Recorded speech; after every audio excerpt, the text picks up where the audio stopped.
ढेंकानाल जिला कामाख्यानगर थाना 53 नंबर जातीय राजपथर मालपुरा गांव ओभरब्रिज उपरे भयंकर सड़क दुर्घटना घटी।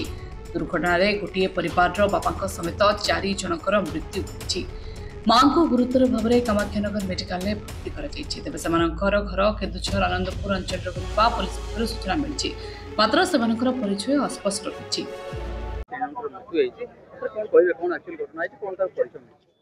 परिचय तो सठिक भाव मिले नहीं।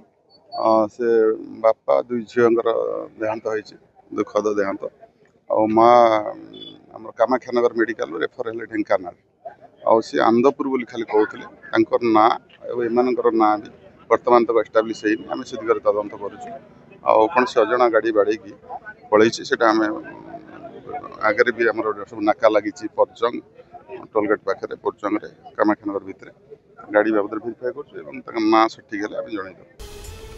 समस्ते एक बाइक जोगे जाउतबा बेले अजଣା गाड़ी धक्का दे चली जाइतिला। बाइक टिकु प्राय 100 मीटर घोषाड़ी नेतिबा देखिबाकु मिलिछि।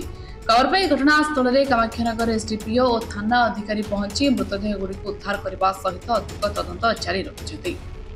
नंबर जातीय राजपथ वर्तमान एक दुर्घटनार गंताहार पलटि। आपण से 53 नंबर जातीय राजपथ जो आमर आसी बलर छक ठारू एपटे भुवन पर्यंत प्रति मुहूर्त एमती आज्ञा बहुत बड़ दुर्घटना घटुची। एवं विशेषकर आमर मालपुरा बाईपास टी आप लक्ष्य करूँ।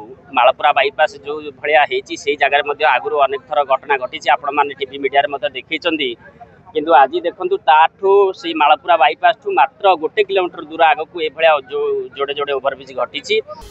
रिपोर्ट जेबीआर समाचार।